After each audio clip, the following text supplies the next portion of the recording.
नाज़रीन सलाम अलैकुम। आमना सामना में आपका खैर मकदम है। आज हम बात करेंगे शहर के बल्दी मसाइल की, सड़कों की हालत हो या कचरे के अंबार, इंक्रोचमेंट का मसला हो या फिर प्रॉपर्टी टैक्स। हमारे साथ बने हुए हैं स्पेशल कमिश्नर मजलिस बल्दिया हैदराबाद जनाब नवीन मित्तल साहब। नवीन मित्तल साहब, आपका 4TV में स्वागत है, हार्दिक स्वागत है। और हम बात करते हैं अब शहर के मसाइल की। शहर में इतना कचरा क्यों है, इसकी सफाई क्यों नहीं होती? कितना टन मीट्रिक टन कचरा रोजाना जमा होता है? तकरीबन अपने हैदराबाद शहर में रोज का करीब 3,500 से 4,000 टन तक कचरा जमा होता है। तो इसमें दो तरीके से है। एक तो ये कि जो रोड पे जो स्वीपिंग होता है तो वो तकरीबन हमारे पास करीब 18,000 से ऊपर लोग अभी काम कर रहे हैं। उसमें कुछ दिक्कतें आ रही थी, तो उसको सिस्टम को भी काफ़ी सुधार करके 7 लोगों का ग्रुप बना के तो सड़कों की सफाई एक नया सिस्टम अब 1 अप्रैल से, 1 तारीख से अप्रैल की हम लोग शुरू कर रहे हैं। तो हम एक्सपेक्ट कर रहे हैं कि ये सिस्टम लाने से काफ़ी हद तक इसमें इम्प्रूवमेंट आएगा, क्योंकि अभी जो सिस्टम हमने देखा है उसमें 18 वर्कर का यूनिट है। उसमें काफ़ी बीच में ये बोगस वर्कर्स और वर्कर्स ना के काम पे उनके नाम पे कॉन्ट्रैक्टर्स बिल उठाना, ऐसा कुछ चल रहा है। तो हम सब ने ये बल्दिया में पूरे सब लोग ने मिलके ग्रेटर हैदराबाद म्यूनिसिपल कॉरपोरेशन में मिलके ये डिसीजन लिया है कि 1 अप्रैल से नया सिस्टम लगाएंगे, तो उससे काफ़ी इम्प्रूवमेंट होने की। सिस्टम में क्या है? इसमें क्या रहेगा कि अभी तक जो ग्रुप है, एक ग्रुप 18 लोगों का है। अब 18 लोगों में कभी हमने देखा है कि 15 लोग ही आते हैं, 14 आते हैं, 13 आते, और उनको पूरा मॉनिटर करना बहुत मुश्किल हो रहा है। और कॉन्ट्रैक्टर के कंट्रोल में है वो, तो सही से अगर वो नहीं आते तो उनका सैलरी ये लोग आउटसोर्सिंग करने से बल्दिया को नुकसान हो रहा है। आउटसोर्सिंग की प्रॉब्लम इसके कारण नहीं बोल सकते। बेसिकली क्या है कि इतना बड़ा वो ग्रुप्स है और पूरा का पूरा कॉन्ट्रैक्टर के थ्रू है, इसके कारण दिक्कत आ रही है। अब उसको हम लोग 7 वर्कर्स का ग्रुप कर दे रहे हैं। तो 7 वर्कर का रहेगा, 6 वर्कर हर रोज काम पे आएंगे, 7वां वर्कर को वीकली ऑफ रहेगा। तो उससे मॉनिटरिंग काफ़ी अच्छा रहेगा। हमारा सिस्टम भी उसमें सुधार आने की काफ़ी इम्प्रूवमेंट कि हम एक्सपेक्ट कर रहे हैं। दूसरा चीज़ है ये कचरे को ट्रांसपोर्ट करने का। तो उसमें कुछ इस हाल में कुछ दिक्कतें पिछले 2-3 सालों से दिक्कतें आ रही हैं कि उसमें उसको सॉल्व करने के लिए हम लोग नई गाड़ियों का भी अब इंतज़ाम कर रहे हैं। नई गाड़ियाँ मतलब हायर पे लेके, तो गाड़ियों की तादाद भी जो बढ़ा के, तो उसको भी हम सॉल्व करने की कोशिश कर रहे हैं। तो मैं सोचता हूँ कि जल्दी अपने को इसके रिजल्ट अपने सामने आएंगे। डस्टबिन गायब हो गए आपके पास, इसकी भी इंक्वायरी हो रही है आपके पास जी। तो कैसे डस्टबिन गायब हो गए, कितने डस्टबिन? इसमें काफ़ी हम डीप में जाके इसको समझने की कोशिश कर रहे हैं। तो 2-3 वजह है उसकी। एक तो ये है कि कुछ जगह पे डस्टबिन जहाँ पे ख़राब हो गया है तो उसको रिपेयर के लिए ले गए और वापस लेके नहीं आए रिपेयर करने के बाद, या रिपेयर करने के लिए जब लेके गए तो वहाँ पे उसके बदले में नया डस्टबिन नहीं रखा। एक तो वो कारण है। दूसरा ये है कि कुछ जगह पे अब किसी के दुकान के सामने या किसी के कॉम्प्लेक्स के सामने अगर है तो वो नहीं चाहता कि मेरे कॉम्प्लेक्स के पास या मेरे जगह के आसपास डस्टबिन रहे, तो उसको भी वो लोग कुछ नीचे के लेवल पे कुछ मैनेज करके या क्या करके उसको निकालने की कोशिश कर रहे हैं। तो हम लोग भी पूरा डेटाबेस भी निकाल के कि 2-3 साल पहले, 4 साल पहले कहाँ डस्टबिन थे, आज वहाँ पे है या नहीं है, अगर नहीं है तो क्यों वहाँ से निकाल दिया गया, किसी ने उसका परमिशन दिया या वैसे ही कोई किसी के ज़बरदस्ती से या प्रेशर से वहाँ पे निकाल गए। तो पूरा का पूरा इसका इंक्वायरी करके इसको भी पूरा सही करने की कोशिश चल रही है। पहले कॉलर को प्रोग्राम में शामिल करते हैं, देखते हैं कौन कहाँ से बात कर रहा है। अस्सलाम वालेकुम। जी अस्सलाम वालेकुम। वालेकुम सलाम। फरमाइए, कहाँ से बात कर रहे हैं? पुलिस चौकी महाराज कॉलोनी से बात कर रहा हूँ साहब। जी। ये हमारे जो जंक्शन के पास कचरा कुंडी है, हर एक 15 दिन में अंगार लगते रहती है वहाँ पे। हर 8 दिन 4 दिन इसको भी कितना ही बोलो, आओ साहब उठा रहे बोलते पूरे बोतलियाँ पूरे गली से पूरा कचरा। जी, आपका नाम? मिराज कॉलोनी में ऐसी, और अपने क्या बोलते हैं मोगल रेसिडेंसी रोड पे, मेन रोड पे जी वहाँ पे भी ऐसा पूरे फुटिया की फुटिया भरे रहते साहब। जी अब यहाँ पे कई लोगों को बोले करें, वो देखने से इंतजार में प्रोग्राम के आपके। जी जरूर इंशाल्लाह बात करते हैं नवीन मित्तल साहब से। अब इनका जो प्रॉब्लम है जी, डस्टबिन में आग लगती है, कोई लगाते हैं या लगती है कि ओवरफ्लो हो जाता है और उसकी वजह से भी होती है। इसका भी हम थोड़ा जो जब डीप में जाके स्टडी कर रहे हैं तो कुछ ये ट्रांसपोर्टेशन में इश्यूज भी हैं कि कई जगह पे हमने देखा है कि वो गाड़ी का ड्राइवर या उसका साथ में जो है वो उसका ट्रिप बचाने के लिए या फ्यूल बचाने के लिए ट्रिप तो दिखा देता है, बट एक्चुअली उसको कुंडी को नहीं लेके जाता, उसको गार्बेज बिन को नहीं लेके जाता और उसमें वहाँ पे लगा देते। ऐसी जगह पे जहाँ जहाँ हमारे नोटिस में आ रहा है जैसे बताए हैं, तो डेफिनेटली ऐसी जगह पे हम लोग उसका करके, और दूसरा क्या कर रहे हैं हम उसका एक पैरेलल एक स्ट्रक्चर भी, जैसे जो सैनिटरी सुपरवाइजर्स हैं अभी तक उनका ट्रांसपोर्टेशन से पूरा रिलेशनशिप उनका नहीं है, तो वहाँ के लोकल के एरिया का जो ट्रांसपोर्ट वो जो सैनिटेशन है उसकी जिम्मेवारी सैनिटरी सुपरवाइजर और एएमओएच की है, पर ट्रांसपोर्टेशन उनसे बिल्कुल अलग है।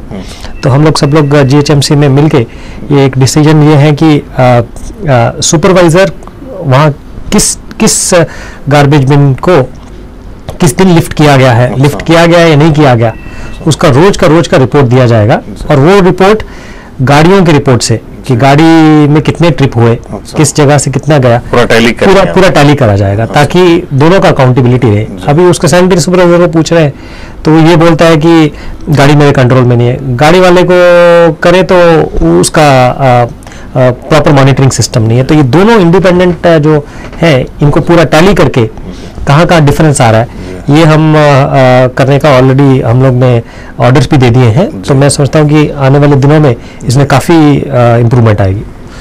जी एक और कॉलर को प्रोग्राम में शामिल करते हैं। अस्सलाम वालेकुम। जी वालेकुम अस्सलाम रहमतुल्लाहि व बरकातहू। जी फरमाइए, कौन कहाँ से बात कर रहे हैं सर? नवीन मित्तल साहब, आपको आज फोटो ऊपर देखकर बहुत खुशी हो रही है। जी सर। मैं आपसे काफी टाइम पे मिला हूँ, जी। जिस वक्त पे आप यहाँ के कलेक्टर थे। Anyway sir, nice to see after very long time. जी थैंक यू। साहब मैं आपसे ये बोलना चाह रहा हूँ कि मजलिस इत्तेहादुल मुस्लिमीन की नुमाइंदगी पर जो जीएचएमसी के जो पोल्स, स्ट्रिक्ट पोल्स जी जो एडजस्ट हुए हैं, जी जी वो थोड़ा सा मेहदी कॉलोनी और डिफेंस कॉलोनी में जी। थोड़ा रॉन्ग पोजीशन में है सर। जी जी तो उसको जो है ना शिफ्ट करने, क्योंकि जो है ना कुछ मकानों के सामने आ गए हैं, उसको शिफ्ट करने के लिए हम लोग काफी सारी कोशिश कर रहे हैं, जी लेकिन जो है ना इलेक्ट्रिसिटी डिपार्टमेंट के पास गए तो वो बोलेंगे कि भाई जीएचएमसी को जाओ, जीएचएमसी के पास गए तो बोलेंगे कि भाई फलाना चालान बनो, इसमें करो उसमें करो। Almost around 15,000 to 20,000 rupees expenses बता रहे हैं सर। जी जी जबकि जो है ना जीएचएमसी का ये गलत तरीका है कि जो है ना किसी के भी एंट्रेंस के पास में जो है ना पोल को लगा दिए और उसको तकलीफ दे दिए, उसके बाद में अगर वो शिफ्ट करने के लिए एप्लीकेशन दे रहा है तो जो है ना उसको परेशानियों का सामना करना पड़ रहा है। सर मैं तो एक पब्लिक सोशल वर्कर की हैसियत से जो है ना काम करता हूँ। मुझे पता है कि गवर्नमेंट के किस डिपार्टमेंट में जाकर कहाँ पे जो है ना अर्जी देने से कौन सा काम बनता है, अगर वो काम नहीं बन रहा है तो उसके सुपीरियर के पास कैसे जाना है। लेकिन सर एक आम आदमी को ये सब पता नहीं है और उसके लिए जो है ना वो लोग काफी जो है प्रॉब्लम फेस कर रहे हैं सर। तो काइंडली प्लीज थोड़ा सा इसके लिए थोड़ा फोकस करिए सर और कॉन्सेंट्रेट करिए sir. Thankful to you sir. जी जी जी मैं आपका डिटेल नोट कर लिया हूँ, तो इसके लिए कोई भी जो वहाँ पे एरिया में इंस्पेक्शन करा के जहाँ जहाँ कोई प्रॉब्लम है उसको जरूर सॉल्व करेंगे। तो मैं इसमें आपको एक ही बात बोलना चाह रहा हूँ कि जहाँ पे ऑलरेडी कोई घर है वहाँ तो गेट के सामने डेफिनेटली पोल नहीं लगाने की पॉसिबिलिटी होती है, पर कई जगह पे क्या है कि पहले से खाली प्लॉट है तो वहाँ पे पोल ऑलरेडी मौजूद रहेगा, तो जब घर वहाँ पे नया बनता है तो उसकी तरफ या कोई कॉम्प्लेक्स अगर वहाँ पे बनता है तो पहले से अगर पोल है तो डेफिनेटली उसकी शिफ्टिंग की sir I agree with you sir, I agree with you sir. जी जी समटाइम्स कुछ ऐसा हुआ है जी यानी ओपन प्लॉट पे या जस्ट एक रूम बना के जो है ना किसी सिक्योरिटी के तौर पर किसी वॉचमैन को किसी को लोग उतार दिए थे जी। लेकिन कुछ जगह पे ऐसा है सर कि जस्ट एंट्रेंस के बाजू में वो लगा दिए। जी अभी जो है ना कार पार्किंग के लिए जब गेट बढ़ा रहे हैं जी जी तो गेट के एंट्रेंस बिल्कुल सेंटर पॉइंट में जो है ना पोल आ रहा है। जी जी जी तो ऐसे टाइम पे जो है ना पब्लिक को जो है ना ऑलरेडी 15,000 20,000 रुपये जब एक्सपेंसेस पे करना पड़ेगा तो ये तो जुल्म हो गया है सर। जरूर बात करते हैं जी बिल्कुल साहब, इनका जो मसला है पोल हटाने के लिए 16,000 रुपए उसमें ये रहता को खर्च करने है, उसमें ये रहता है ना कि जैसे मैं वो इससे पहले बताया कि जहाँ पे ऑलरेडी कोई घर है या उसका गेट है तो कोई भी जीएचएमसी से नया जो पोल लगता है वो गेट के सामने नहीं लगाएंगे जी। वो तो इस बात का तो पूरा ध्यान दिया जाता है। बट कई जगह पे जैसे खाली प्लॉट है या गेट पहले छोटा है तो वहाँ पे अगर देख के कहीं पोल लग गया है, अब इशू ये आता है कि वहाँ पे अगर नया बिल्डिंग आ गया या नया गेट आ रहा है या गेट बढ़ा रहे हैं, अब उसके सामने अगर पोल आ गया तो इशू ये आता है कि उसका खर्चा कौन दे, जीएचएमसी वो खर्चा उठाए या जो वहाँ पे हाँ जो वहाँ का जो ओनर है, क्योंकि वो अपने उसके लिए वो शिफ्ट करा रहा है तो कौन उसका खर्चा करे। जीएचएमसी मतलब पूरा शहर के लोग, जो जीएचएमसी का पैसा है वो पूरे शहर का के लोगों का दिया हुआ पैसा है, तो वहाँ उसमें से दिया जाए या जिस ओनर के फायदे के लिए वो हटाना है, पैसे लिए जाए, तो ये डिफिकल्ट क्वेश्चन है। तो और अहम सवाल है, ये शहरियों का भी सवाल है जी। और मैं ये कहता हूँ कि ये शहर गढ़ों में है या गढ़ों में शहर है? शहर पे इतने गड्ढे हैं सड़कों पे और कई जो स्पीड ब्रेकर्स भी हैं नाखिस्ता हालत में जी। मैं समझता हूँ कि दूसरे शहरों से कंपेयर किया जाए, अगर मतलब अपने इंडिया के दूसरे शहरों से कंपेयर किया जाए, तो हम भी दूसरे शहरों में जाते रहते हैं, तो हैदराबाद की जो सड़कों की हालत है दूसरे शहरों से कंपेयर की जाए तो है, बट मैं नहीं कहता कि एक्सपेक्टेशन के हद से जहाँ कमियां हैं उसको कमियों को पूरा करने की पूरी कोशिश की जा रही है। ये जो खास करके आने वाले मानसून के से पहले बारिश के से जो अपने को जो मेन प्रॉब्लम आता है, तो बारिश से पहले जहाँ ये ऐसे प्रॉब्लम्स हैं उनको भी हम दूर करने की कोशिश कर रहे हैं। एक नया एक्सपेरिमेंट भी हैदराबाद में करने की कोशिश की जा रही है जो कि कंक्रीट रोड्स, तो एक ये टोली चौकी अपना ये जो लकड़ी का पुल से ये मसब टैंक तक ये जो रोड है इसको सीमेंट रोड का करने का भी पायलट एक प्रोजेक्ट कर रहे हैं, क्योंकि अगर रोड की सीमेंट रोड की हो जाए तो उसकी मेंटेनेंस की प्रॉब्लम और उसमें गड्ढे बनने की प्रॉब्लम कम होने की उम्मीद है। बट आपने कुछ हद तक सही बोला कि जो बीटी रोड है उसकी रेगुलर मेंटेनेंस की जरूरत रहती है, और जितना अपने हैदराबाद में ट्रैफिक है उसे सड़कें बहुत जल्दी खराब होती है तो बहुत उसको फ्रीक्वेंटली रिपेयर करना पड़ता है, गाड़ियों का मेंटेनेंस भी बढ़ जा रहा है, इसलिए हम लोग भी उसकी ओर बहुत ध्यान दे रहे हैं, और जहाँ ऐसा है उसको भी जल्द से जल्द ठीक करने की कोशिश की जा रही है। एक और प्रोग्राम को कालर को प्रोग्राम में शामिल करते हैं जी, देखते हैं जी। सलाम वालेकुम। हेलो सलाम वालेकुम। हेलो सलाम जी साहब, कहाँ से बात कर रहे हैं साहब? हेलो हेलो जी फरमाइए। बात कर सकते हैं जी, बात कीजिए सुन रहे हो जी। वालेकुम सलाम। हाँ, मैं तो पहले आपको मुबारकबाद देता हूँ कि आप हैदराबाद कलेक्टर रहते हुए बहुत बेहतरीन काम कर चुके हैं। अभी यही तवक्कुआत हमारे को हैदराबाद के आवाम को आपसे है जब से आप जीएचएमसी में आए हैं। जी शुक्रिया। सबसे अहम मसला मैं ओवरऑल मसले के ऊपर आपकी तवज्जो दिलाना चाहूँगा जी। फिलहाल हैदराबाद के अंदर मेन रोड्स को छोड़ते हुए सब रोड्स के अंदर सैनिटेशन का बहुत बुरा हाल है रोड का। जी। अगर आप इसमें तवज्जो दें तो बहुत से मसाइल हल होंगे, ताकि हर जगह आप देखिए जहाँ पर डंपर बिन्स रहते हैं वहाँ पर कचरा उगल कर बाहर जा रहा है। जी। तकरीबन मेन साइलेंस के अंदर सैनिटेशन का बहुत बुरा हाल है जी। और हम आपसे यही गुजारिश करेंगे कि सैनिटेशन हैदराबाद के अंदर सैनिटेशन में ऐसी सफाई हो कि दूसरी जगह मिसाल दी जाए जी। अच्छा जगह पहले में बहुत अच्छा सैनिटेशन होता था, लेकिन आज वो बात नहीं है। हम आपसे यही चाहेंगे कि आप प्लीज सैनिटेशन के ऊपर तवज्जो दीजिए और जितना बेहतर होता है मेन साइलेंस के अंदर गलियों के अंदर जहाँ पर लोग बसते हैं, लोगों के घर है, घर के बाहर निकले तो उनको कचरा दिख रहा है। जी जी। तो वहाँ पर खास तौर पर तवज्जो दिलाइए सैनिकों के लिए। और हमारे साथ ही साथ यही दुआ है कि हमारे कृष्ण बाबू साहब तो और जो है तो आपको चले जाए और आप यूनिवर्सिटी के मुकम्मल कमिश्नर बन जाए। शुक्रिया साहब, शुक्रिया।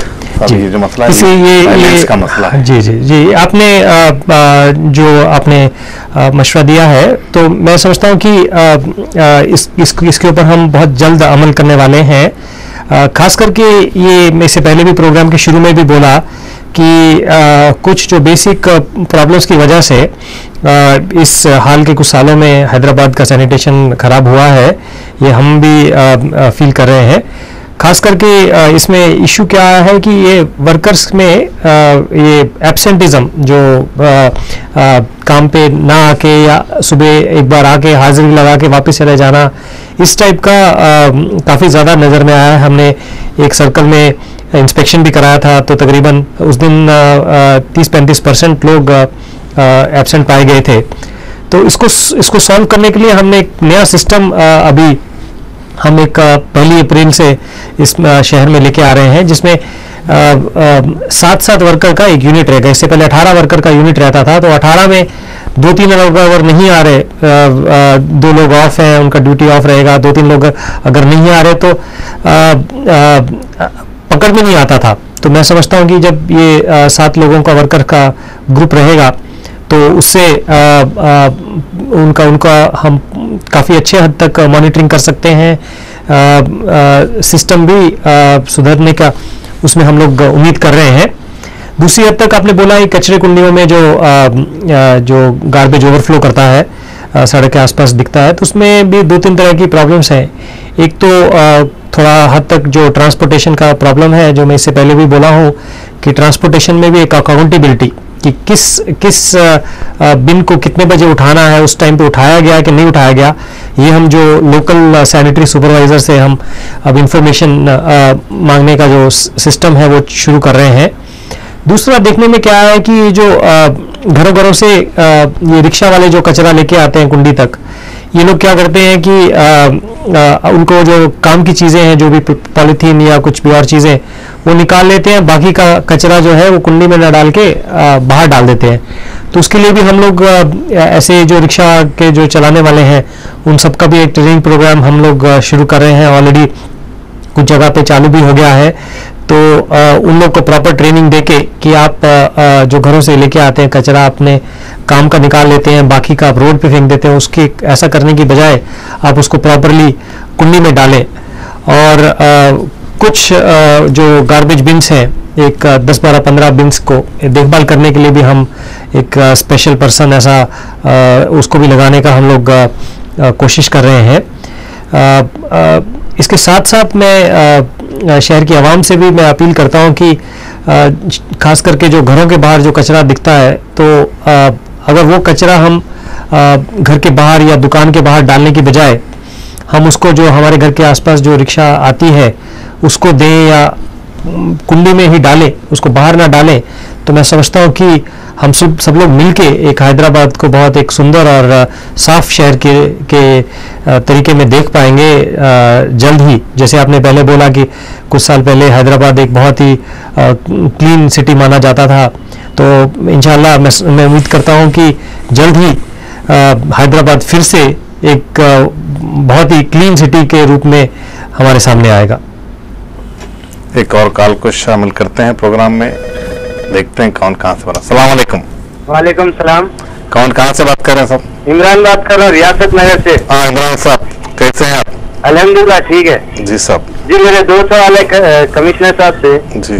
पहला सवाल है कि वाटर वर्क्स वाले को कंप्लेन दिया था मैं, आलूदा पानी आ रहा बोल के, पानी तो ठीक कर दिया, वहाँ साफ पानी आ रहा, और एक दूसरी प्रॉब्लम देके चले गए वहाँ घर के सामने। दूसरी प्रॉब्लम ये है कि मैं खोद दिया पूरा, अब बरसात आएंगी तो बहुत परेशानी, 6 महीने होगा खोद के। पहली बरसात में ना गनेटान डाले, मिट्टी डाले, अब बल्दिया वालों को बोले तो वो बोलते वाटर वर्क्स वाले करते हुए रिपेयर, अब वाटर वर्क्स वालों को बोले तो ना बल्दिया वाले करते, हमारा काम था खाली पानी साफ करना था, आपका खराब आ रहा तो ये दोनों के बीच में कंप्लेन दे रहा हूँ मैं 6 महीने से। उन्होंने बोलते उनको ये पहला सवाल हो गया। जी। दूसरा सवाल ये है, मेरी दुकान के बाजू 10 दुकानें हैं, 10 या 12 दुकानें, एक होटल है। कहाँ पर है ये दुकान? राजनरसिम्हा नगर स्टीफन होटल है जी। वहाँ पे जो है सो सफाई वाले 11-12 बजे आते हैं। जी। इससे पहले मैं गुत्तेदार को, इंचार्ज को भी बोला और सुपरवाइजर रामदास को भी बोला, भाई 7 बजे 8 बजे भिजा दो दुकान खुलने से पहले। बोले तो नहीं सुनते, वही 11 बजे 12 बजे आते। जब सफाई वाले झाड़ू लेके आते तो मैं बकेट लेके पानी छिड़क देता हूँ दुकान के सामने। ऐसी हालत हो जाती, नहीं तो दुकान 2 दिन में पूरी धूल आ जाती। ये मालूम करना था। अस्सलाम वालेकुम। वालेकुम, शुक्रिया आपके कॉल करने का। तब इनका प्रॉब्लम रियासत नगर का है। जी जी जी, आलूदा पानी आ रहा है। इमरान साहब, आपने जो प्रॉब्लम जो बताया है वो एक जो कोऑर्डिनेशन इशू है जीएचएमसी और वाटर बोर्ड का, इसमें क्या है कि वाटर बोर्ड जो लाइन का खोदने का काम करते हैं, तो उसके बाद हम उनसे उम्मीद करते हैं कि वो उसको रिस्टोरेशन करें। तो जो आपके रियासत नगर में जो आप प्रॉब्लम बताए हैं, मैं उसको इमीडिएटली वेरीफाई करा के ये जो दोनों जो जीएचएमसी और वाटर बोर्ड का जो आपने इशू बताया है, उसको मिलके इसको किसी भी तरीके से हम लोग सॉल्व करेंगे। जो आपने वर्कर का जो ये टाइमिंग का प्रॉब्लम बताया है, वो भी हम लोग, मैं इससे पहले भी आपको बोला हूँ कि कुछ प्रॉब्लम्स हैं ऐसे जो टाइमिंग और वर्कर्स में एब्सेंटिज्म और ये सब, इसको हम काफ़ी हद तक हम लोग सुधारने की कोशिश कर रहे हैं और मैं समझता हूँ कि जल्द ही इसके नतीजे हमारे सामने आएंगे। तो खास करके आपके एरिया में मैं स्पेसिफिक इंस्ट्रक्शंस भी दे देता हूँ कि इसको चेक किया जाए कि वर्कर जल्दी रिपोर्ट करें और टाइम पे काम किया जाए। एक और कॉलर को प्रोग्राम में शामिल करते हैं, और इससे पहले कि हम शामिल करें, मैं एक सवाल आपसे करना चाहता हूं कि एंक्रोचमेंट का बड़ा मसला है हैदराबाद में, क्यों? जी, इसका जवाब लेते हैं विजय साहब लेके। जी, सलाम वालेकुम। वालेकुम अस्सलाम। खैर साहब, अल्लाह का फजल है साहब। कौन से बात कर रहा हूँ साहब? जी। पुरानी हवेली, माता की खिड़की। जी। हमारे एरिया में एक प्लांट है जिसका नाम है एक्वा थंडर।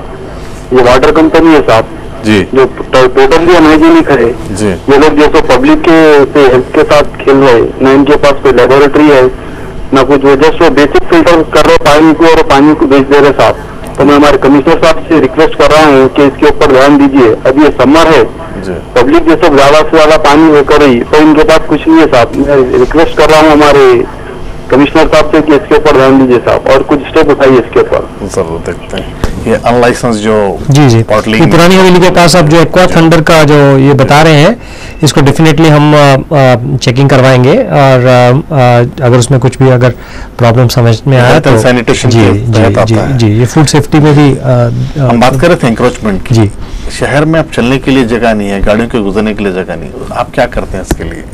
देखिए, जहाँ तक रोड पे इंक्रोचमेंट का सवाल है, तो हम लोग काफ़ी उसमें ड्राइव चलाते रहते हैं। इसमें हम लोग को स्पेशली हाई कोर्ट से और लोग अपने लोकायुक्ता से, इनसे भी बहुत सपोर्ट है कि वो भी काफ़ी फ्रीक्वेंटली ये चीज़ों पे ऑर्डर भी देते रहते हैं। तो मैं समझता हूँ कि काफ़ी रेगुलर हम लोग ड्राइव चलाते रहते हैं। पर डेफिनेटली हमारे 80 लाख की जो आबादी है हैदराबाद की, तो ये कांस्टेंट जैसे कहते हैं कि ऐसा गहमा गहमी बनी रहती है कि एक तरफ से इंक्रोचर जो है इंक्रोच करना चाहता है और एक तरफ से हम उसको निकालने की कोशिश करते रहते हैं। तो मगर इनके रिहैबिलिटेशन का कोई प्रोग्राम प्लान बनना चाहिए आपको। जहाँ हद तक जो हाउसिंग्स का इंक्रोचमेंट है, हाउसिंग की हद तक 2 तरह के इंक्रोचमेंट, एक तो कमर्शियल है, एक तो कमर्शियल इंक्रोचमेंट और दूसरा घर की वजह से। तो उसके लिए हम लोग तकरीबन शहर में तकरीबन 50,000 तक जेएनयू प्रोग्राम के अंडर हम लोग घर बना रहे हैं। तो उसमें भी जैसे जो स्पेशली नाला के इंक्रोचमेंट है या रोड की इंक्रोचमेंट है या मूसी में इंक्रोचमेंट है, उन लोग को हम लोग प्रायोरिटी रिहैबिलिटेशन में हम लोग ले रहे हैं। इससे पहले कि हम ब्रेक को जाएं, कॉलर को शामिल करते हैं प्रोग्राम में, देखते हैं क्या पूछते हैं। जी, सलाम वालेकुम। हेलो, सलाम वालेकुम। शायद कॉल ड्रॉप। हेलो, सलाम वालेकुम। वालेकुम सलाम। जी साहब। हेलो हेलो, कॉल ड्रॉप हो गई। जी साहब, तो इनके रिहेबिलिटेशन का क्या प्रोग्राम है? जी, तो ये जो घर बन रहे हैं तो इसमें हम प्रायोरिटी ये देना चाह रहे हैं कि जो जैसे नाला के ऊपर इंक्रोचमेंट्स हैं जो ऑलरेडी हैं कि नाला का जो वाइडनिंग वर्क हो रहा है उसमें कुछ भी अगर जो इंक्रोचमेंट्स सामने आ रहे हैं तो उनको रिहेबिलिट करने का, या जहाँ पे भी रोड पे इंक्रोचमेंट है या वाइडनिंग हो रहा है वहाँ पे हद तक, या मूसी में या कहीं भी जहाँ पे ऐसे इंक्रोचमेंट्स हैं जहाँ पे हम GHMC निकालते हैं तो डेफिनेटली। हाल ही में LB नगर में भी एक वाकया आया जी, आग लगने का जिसमें जी, कई लोग बेघर हो गए। जी जी। तो जो इसमें हम लोग को प्रायोरिटी देने की भी कोशिश कर रहे हैं। एक छोटे से वक्फे का टाइम हो रहा है नाज़रीन, आप हमारे साथ बने रहिए, फिर हम हाजिर होते हैं।